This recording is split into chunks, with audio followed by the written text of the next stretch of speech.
Selama ini kita terlalu sibuk ya pada instrumen, pada alat, tetapi tidak pernah mengerti tujuannya apa. Contoh, kita kan sudah sholat, gitu? Sudah sholat. Kita sibuk sholat. Kalau ditanya, apa sih tujuan sholat? Kan sholat itu bukan tujuan. Tuhan tuh gak akan pernah ngitung rakaat sholatmu, gak akan. Kita ini sudah sholat. Kalau tuntas, kita tidak menjalankan perbuatan keji dan munkar lagi. Jadi kalau kita masih melakoni itu padahal sudah sholat, kan artinya sholat kita belum mencapai tujuan. Harusnya kita introspeksi diri. Ada apa dengan sholat saya? Ini pertanyaan saya kemukakan pada orang biasa, pada orang yang saya anggap sudah punya kesadaran, anggapan saya. Karena dia juga mengembangkan pendidikan agama, bahkan memberikan ceramah-ceramah agama. Pertanyaan saya satu, mengapa Anda sholat? Itu pertanyaan riset. 99,99% responden ketika ditanya mengapa Anda sholat, semua jawabannya sama. Jawabannya tidak mengejutkan dan semua jawabannya sama, yaitu karena sholat adalah kewajiban. Saya tanya lagi, apa artinya wajib? Nah, zaman dulu ya, penuntun jalan itu adalah para nabi, para rasul, para bijak, para suci, para mursyid, para guru-guru itu. Dalam konteks kekinian tentu saja jangan khawatir. Karena Allah sudah menjamin di setiap zaman, di setiap kondisi Allah itu akan mengutus utusannya yang sesuai dengan bahasa kaumnya. Walaupun statusnya beda, tentu saja bukan rasul lagi, bukan nabi lagi, karena gelar itu sudah selesai. Berikutnya tentu saja yang dibutuhkan bukan gelarnya, tetapi peran dia membawa kita supaya kita tidak salah jalan. Hari ini kita diberi kesempatan kembali untuk meneruskan pelajaran kita di sekolah kehidupan ini. Oleh karena itu, mari kita sampaikan rasa hormat yang setinggi-tingginya kepada Dia Sang Hidup yang masih meminjamkan kehidupan kepada kita. Karena keberadaannya pada diri kita membuat kita masih bisa berpikir, masih bisa muhasabah, masih bisa introspeksi diri, masih bisa melakukan perubahan-perubahan agar kehidupan kita menjadi bermakna dan bermutu. Kita puji Allah bersama-sama membaca hamdalah. Alhamdulillahirabbil alamin.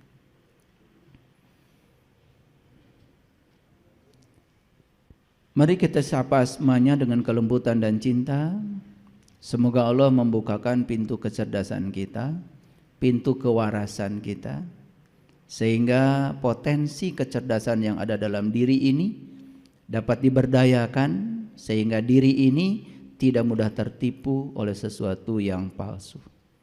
Kita sapa asmanya dengan membaca basmalah. Bismillahirrahmanirrahim. Hari ini kajian kita tak ada paksaan dalam agama. Ini diambil dari Al-Quran.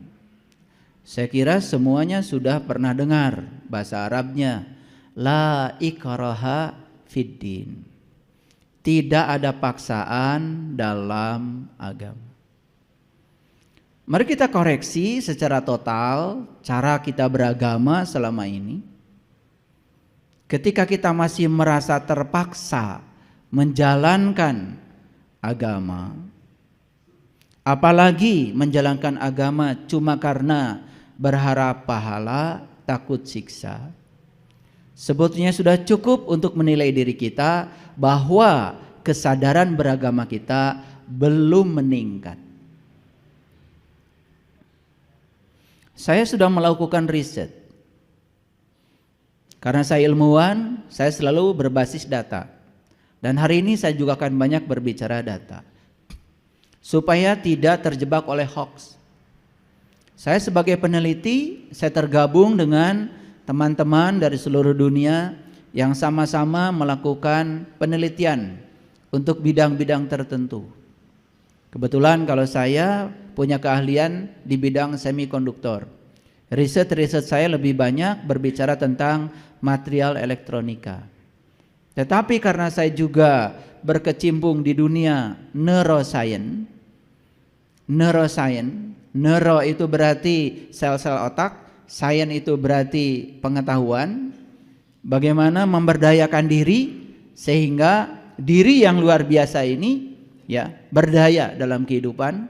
Saya juga masuk dalam jaringan riset-riset yang semacam itu. Jadi jangan heran kalau saya kadang-kadang berbicara data.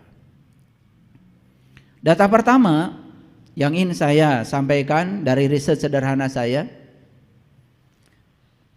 bertanya dari Sabang sampai Merauke, karena dulu saya sering sekali bepergian ke berbagai tempat.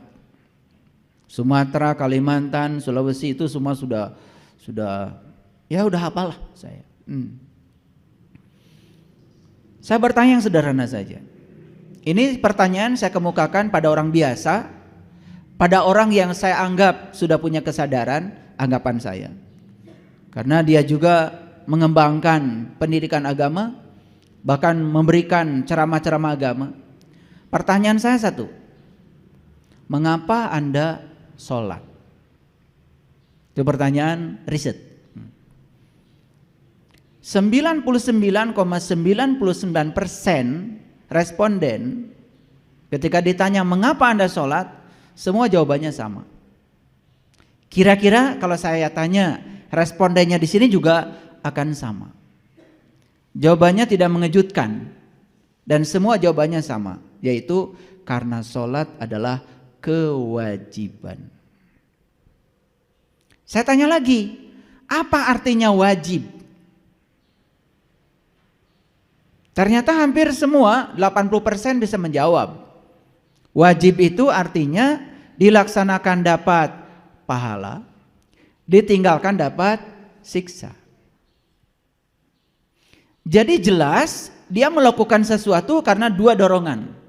Satu, berharap pahala. Yang kedua, takut siksa. Sedangkan seseorang beragama kan tujuan utamanya adalah memilih suatu jalan agar dia sampai kepada tujuan dari jalan itu. Dan tujuan jalan itu kan sebetulnya adalah Tuhan, Allah, terserah apapun menyebutnya. Itu kan tujuan jalan kita. Tapi kok tujuannya adalah pahala, berhubungan dengan surga yang selama ini disebutkan, atau siksa yang berhubungan dengan neraka. Padahal tidak ada dalam Quran satu klausul yang menyatakan bahwa sesungguhnya kita berasal dari Allah dan kita akan kembali ke surga. Nggak ada. Yang ada adalah inna lillah wa inna ilaihi rajiun. Sesungguhnya kita berasal dari Allah dan jelas kita harus kembali kepada Allah. Itu tujuan kita. Makanya lahirlah yang namanya agama. Apa sih agama itu? Agama itu jalan. Jadi jangan heran kalau jalan banyak. Sekali lagi, jangan heran kalau jalan banyak. Mau sampai di tempat ini, boleh memilih jalan. Mau lewat jalan pesantren, situ ke sini, boleh. Mau lewat jalan Sirna Rasa dari sini ke sini, boleh. Mau lewat jalan sentral dari sana ke sini, boleh. Mau lewat jalan belakang namanya jalan Sukajaya ke sini, boleh. Jadi ke sini saja, seingat saya jalan ada jalan sentral, ya, jalan pesantren, jalan Sirna Rasa, jalan Sukajaya, ada 4. Siapa yang akan sampai duluan di sini? Tentu saja yang sampai duluan di sini adalah mereka yang satu, tekun di jalannya setelah memilih jalan. Yang kedua, mengikuti rambu-rambu yang ada di sepanjang jalan. Dan sampai di sini. Coba. Yang merasa jalan dia paling benar, tapi nggak pergi-pergi. Lalu terus menyalahkan jalan orang lain.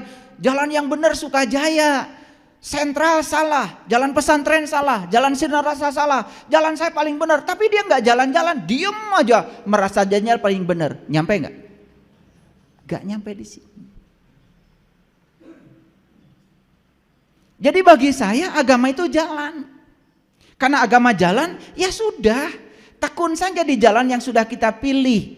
Toh kita juga sudah ditakdirkan, ayah ibu kita mengambil jalan ini Bukan kebetulan kita juga lahir dari ayah ibu yang jalannya itu. Berarti kita memang data karmanya harus meneruskan jalan itu. Gak masalah, yang penting tekun di jalan itu. Paham maksud saya? Oke. Cukup gak kita memilih jalan? Ya gak cukup. Yang kedua, kita harus punya pengetahuan tentang rambu-rambu jalan. Makanya di setiap agama disediakan yang namanya kitab suci. Jadi kitab suci itu adalah rambu-rambu, disebutnya juga petunjuk jalan. Siapa yang akan sampai di tujuan? Yang akan sampai di tujuan adalah mereka yang satu, bisa membaca petunjuk jalan dengan benar. Yang kedua, mengikuti petunjuk jalan juga dengan benar. Siapa yang akan tidak sampai di sana? Dia sudah jalan tetapi dia salah membaca petunjuk jalan. Nyampe gak di sini? Gak nyampe. Ini saya bikin ilustrasi dulu supaya otaknya mengalami warming up. Karena otak setiap manusia itu harus ada pemanasan dulu. Olahraga itu harus ada pemanasan. Sama ngaji juga harus ada pemanasan. Ini pemanasan dulu supaya panas otaknya sehingga nyambung nanti. Jadi harus ada jalan, setuju ya? Harus ada petunjuk jalan. Gimana caranya supaya kita tidak gagal dalam membaca petunjuk jalan? Maka di situ harus ada penuntun jalan. Ulangi, jalan, petunjuk jalan, kemudian penuntun jalan. Nah, penuntun jalan itu adalah orang yang sering berjalan di jalan itu. Terbukti dia sudah sampai di tujuan karena dia sudah tahu cara membaca petunjuk jalan. Itu yang disebut dengan penuntun jalan. Nah, zaman dulu ya, penuntun jalan itu adalah para nabi, para rasul, para bijak, para suci, para mursyid, para guru-guru itu. Dalam konteks kekinian tentu saja jangan khawatir. Karena Allah sudah menjamin di setiap zaman, di setiap kondisi Allah itu akan mengutus utusannya yang sesuai dengan bahasa kaumnya. Walaupun statusnya beda, tentu saja bukan Rasul lagi, bukan Nabi lagi, karena gelar itu sudah selesai. Berikutnya tentu saja yang dibutuhkan bukan gelarnya, tetapi peran dia membawa kita supaya kita tidak salah jalan. Clear sampai sini? Ulangi, ada jalan, ada penuntun jalan, ada petunjuk jalan. Cukup? Gak cukup. Ya harus ada kendaraannya dong. Mana kendaraannya? Nih kendaraan.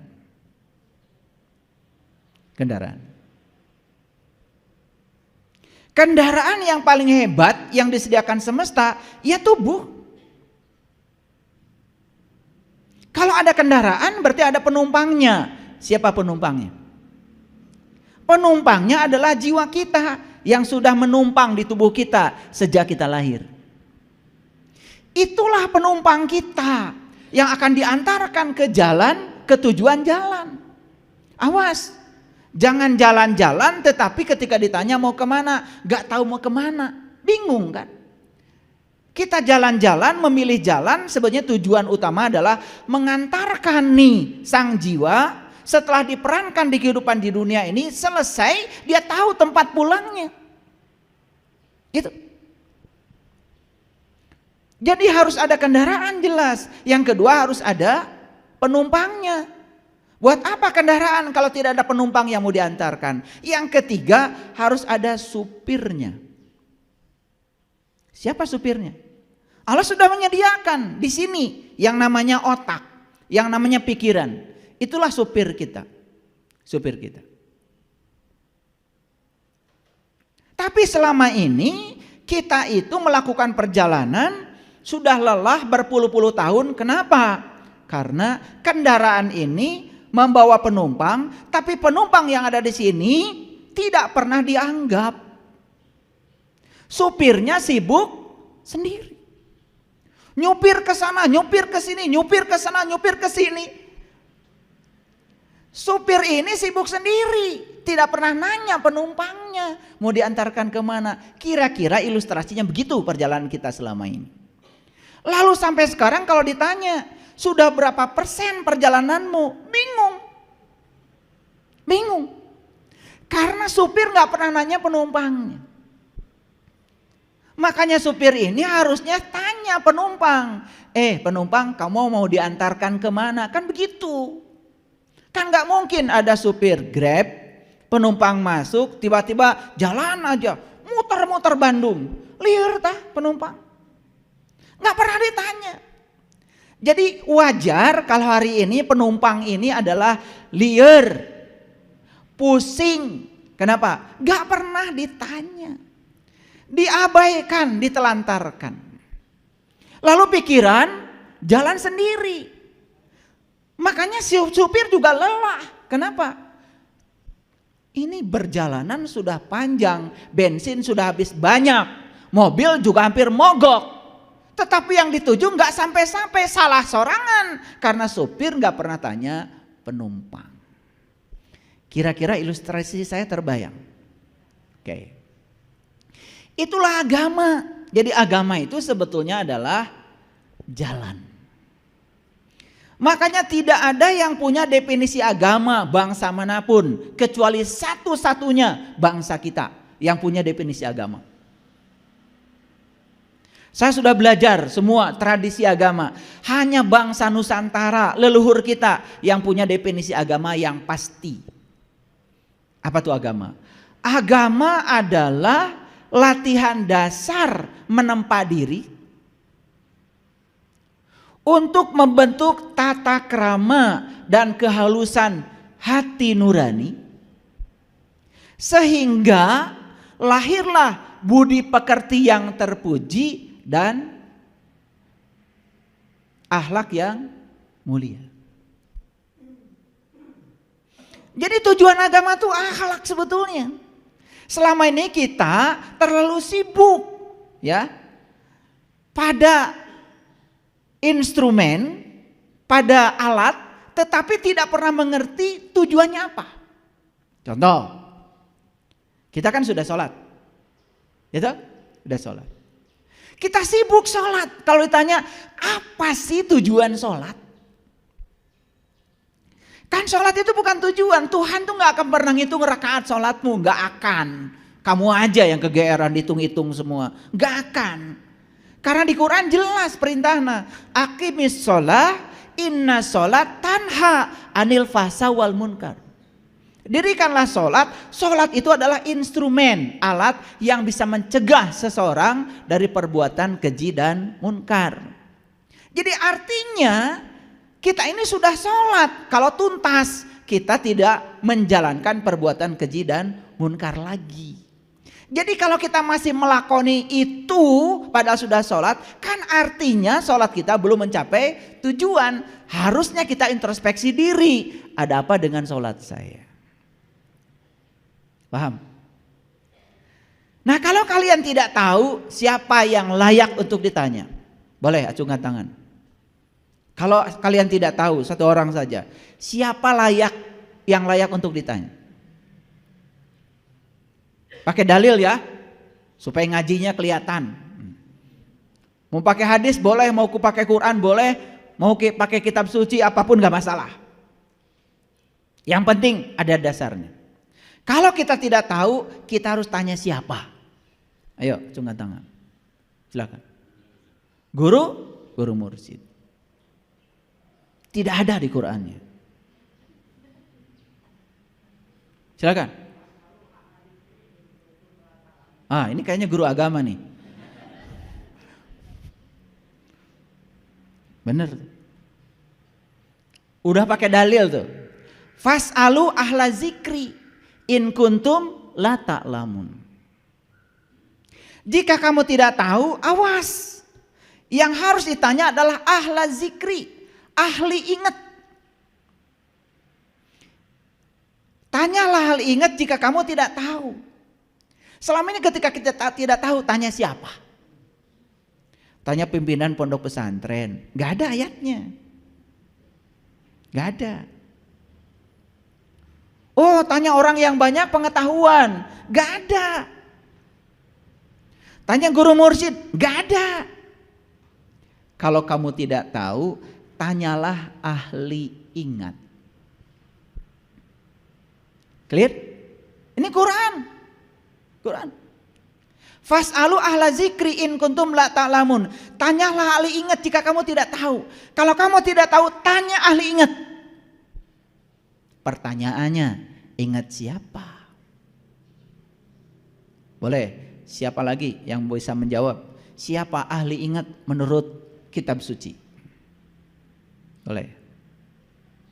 Yang paling banyak menjawab pertanyaan saya dapat hadiah nanti. Siapa ahli ingat? Allah. Nah, udah mulai salah nih. Gak apa-apa. Karena apa? Yang penting sudah berani menjawab, itu sudah keren.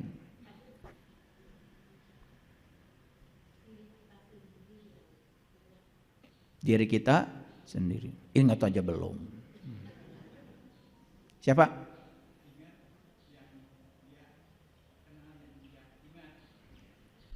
Yes. Tapi belum pas jawabannya. Di Quran jelas. Ahli ingat itu di Quran jelas. Gelarnya namanya ulul albab.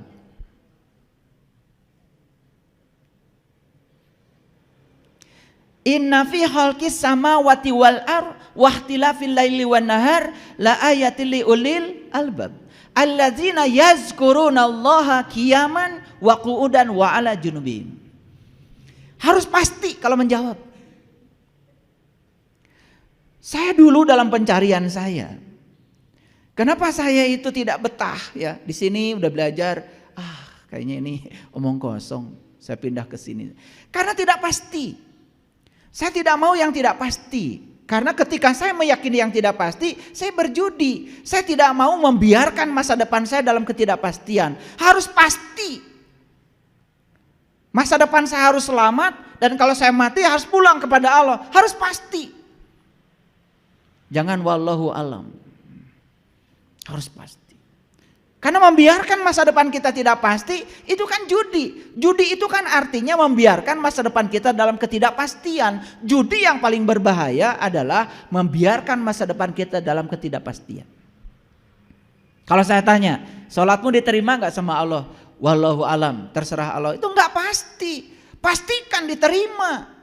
Dalam kitab Al-Hikam karya Ibnu Atha, beliau mengatakan, pastikan sholatmu diterima. Apa cirinya? Ciri orang yang sholatnya diterima, ya berubah akhlaknya. Berarti tujuan sholat tercapai. Sederhana kok. Cuman kita tidak pernah mau merumuskan indikator itu. Terlalu sibuk kita dengan rutinitas tanpa ada kepuasan di dalamnya. Agak serius ya ngaji hari ini. Ada banyak-banyak ayat. Saya coba pakai dalil-dalil supaya jauh kita dari persepsi. Ulangi. Kalau tidak tahu tanya siapa? Ahli ingat. Siapa ahli ingat menurut Quran? Ulul albab. Jelas di Quran dikatakan ulul albab itu adalah orang yang sudah sukses mengingat Allah dalam keadaan berdiri, duduk dan berbaring. Berarti ulul albab itu siapa sebetulnya? Siapa? Gak mungkin dia bisa mengingat Allah kalau dia belum tahu dan kenal kepada Allah. Berarti ulul albab itu bahasa kitanya adalah orang yang sudah tahu dan kenal kepada Allah. Siapa orang yang sudah tahu dan kenal kepada Allah? Orang yang sudah tahu dan kenal kepada diri pribadinya.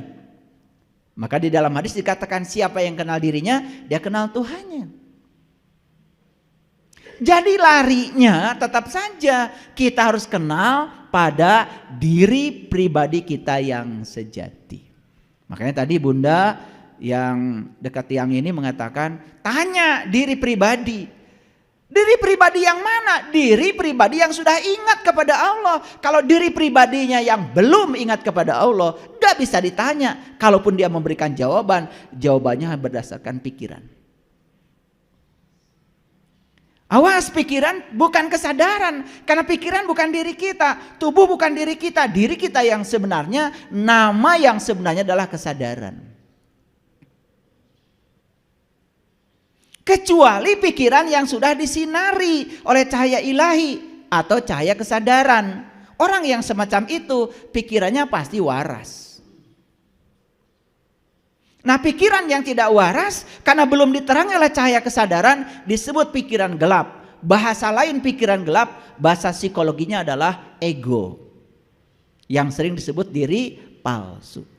Itu yang membuat hidup kita menderita. Makanya pikiran itu kadang-kadang suka ngarang.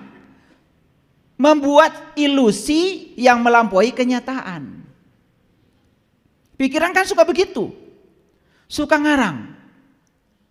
Faktanya tidak seperti yang dipikirkan. Tapi itulah memang pikiran. Itu ego. Itulah bahayanya ego kalau dibiarkan. Makanya ego sering diibaratkan seperti luka yang menganga di tubuh kita.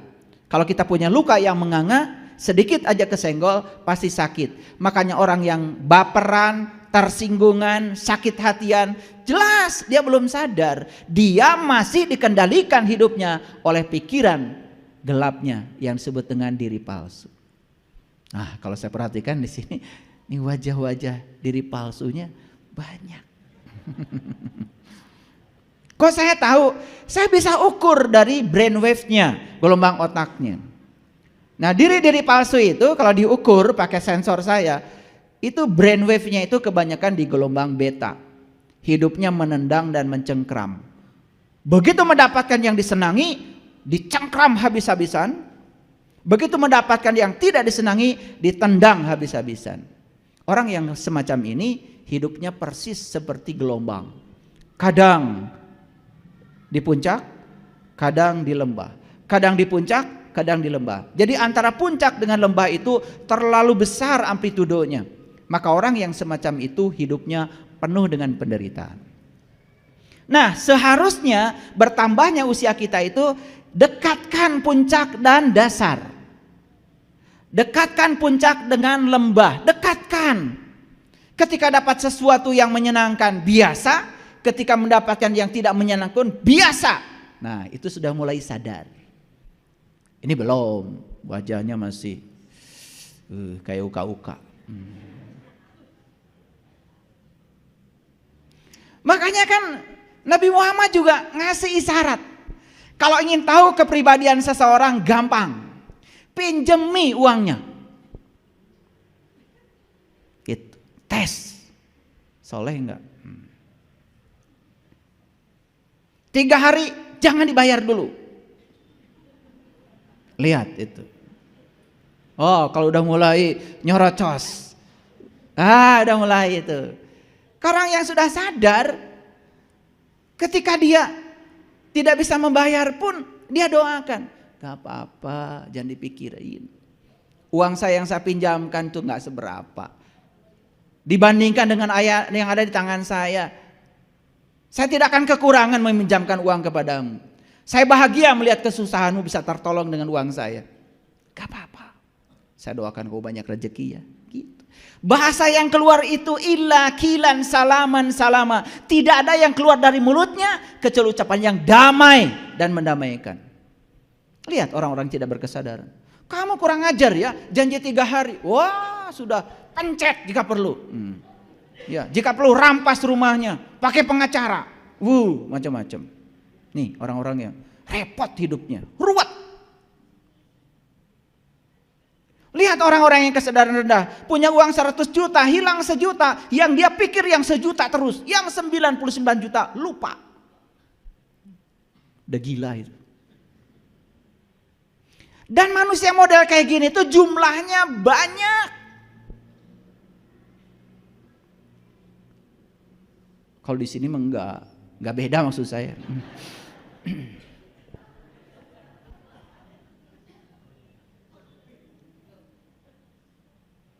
Makanya judulnya hari ini tidak ada paksaan dalam agama. Pesan apa yang mau saya sampaikan? Pertama, ngerti dulu apa itu agama. Agama itu adalah jalan. Agama itu adalah sangat pribadi, sangat pribadi. Makanya agama adalah alat pertahanan diri untuk melindungi diri dari kejahatan diri kita sendiri. Camkan itu. Ulangi. Agama adalah alat pertahanan diri untuk melindungi diri dari kejahatan diri kita sendiri. Tidak ada yang berbahaya di luar dirimu kecuali kamu sendiri. Yang suka yuwaswisu, yang suka waswisu, yang suka berbisik itu bukan orang lain. Yang suka berbisik adalah pikiran gelapmu. Itu yang menyengsarakan hidupmu. Tadi udah mau nolong, udah keluar uangnya. Ada yang bisik dari dalam, enak aja. Yang kerja saya. Mulai mencari pembenaran untuk tidak berbuat. Itulah pikiran gelap. Itulah kita gagal melindungi diri kita dari kejahatan diri kita sendiri.